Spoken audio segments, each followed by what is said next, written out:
आज हम आपको सुनाएंगे साईं की कृपा से विष उतर गया। बाबा को द्वारिका माई मस्जिद में आए अभी दूसरा ही दिन था कि अचानक मस्जिद के दूसरे छोर पर शोर मच गया। काट लिया, काट लिया, काले नाग ने काट लिया। क्या हुआ? साईं बाबा एकदम से चौंक कर खड़े हो गए और शोर मचाने वाले से पूछा, दामोदर को नाग ने काट लिया साईं बाबा। एक व्यक्ति ने सहारा देकर दामोदर को उठाते हुए कहा। दामोदर की हालत एकदम से खराब होती जा रही थी। उसका सारा शरीर नीला पड़ते जा रहा था। मुंह से झाग आने लगी थी।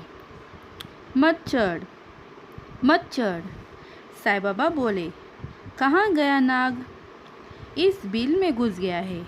एक व्यक्ति ने मस्जिद के कोने में एक बिल की ओर हाथ से इशारा करते हुए कहा। उस बिल को देखकर साईं बाबा बड़े जोर से हंसकर बोले, वाह रे लीलाधर, बड़ी विचित्र है तेरी लीला। यह तो नेवले का बिल है। नेवला अभी इस नाग के टुकड़े टुकड़े करके रख देगा। सभी व्यक्ति साईं बाबा की ओर हैरानी से देखने लगे। फिर साईं बाबा दामोदर के पास आए और उसके पास बैठकर उसके पैर पर ऊपर से नीचे की ओर हाथ फेराते हुए कहने लगे, उतर जा, उतर जा। बाबा के ऐसे कहते ही दामोदर के अंगूठे से नीले नीले रंग के बूंदें तेजी से गिरने लगी। वहाँ उपस्थित लोगों को यह समझते देर न लगी कि यह बूंदें उसी नाग के जहर की है। यह देखकर सबको बहुत आश्चर्य हो रहा था कि नाग का जहर तो तेजी से ऊपर की ओर चढ़ता जाता है। उन्होंने सांप काटने की अनेक घटनाएं देखी थी, पर ऐसी पहली बार देखा था कि जहर शरीर में फैलने के बजाय बूंद बूंद का जख्म से ही टपकने लगा हो। बाबा दामोदर को धंसे हुए पैर पर हाथ फेराते रहे और जहर बूंद बूंद करके नीचे की ओर टपकता गया। थोड़ी देर बाद बूंदों का नीला रंग धीरे धीरे काली में बदल गया।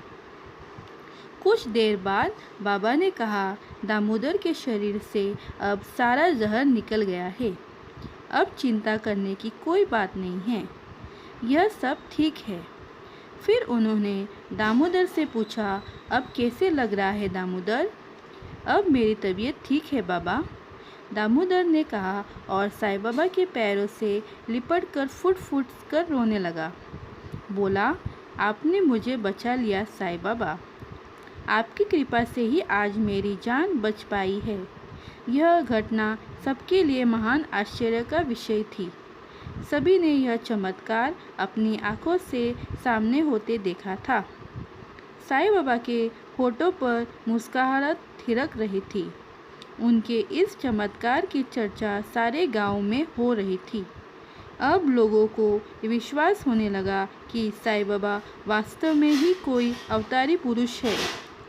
सभी धर्म के लोग दूर दूर से उनके पास आने लगे।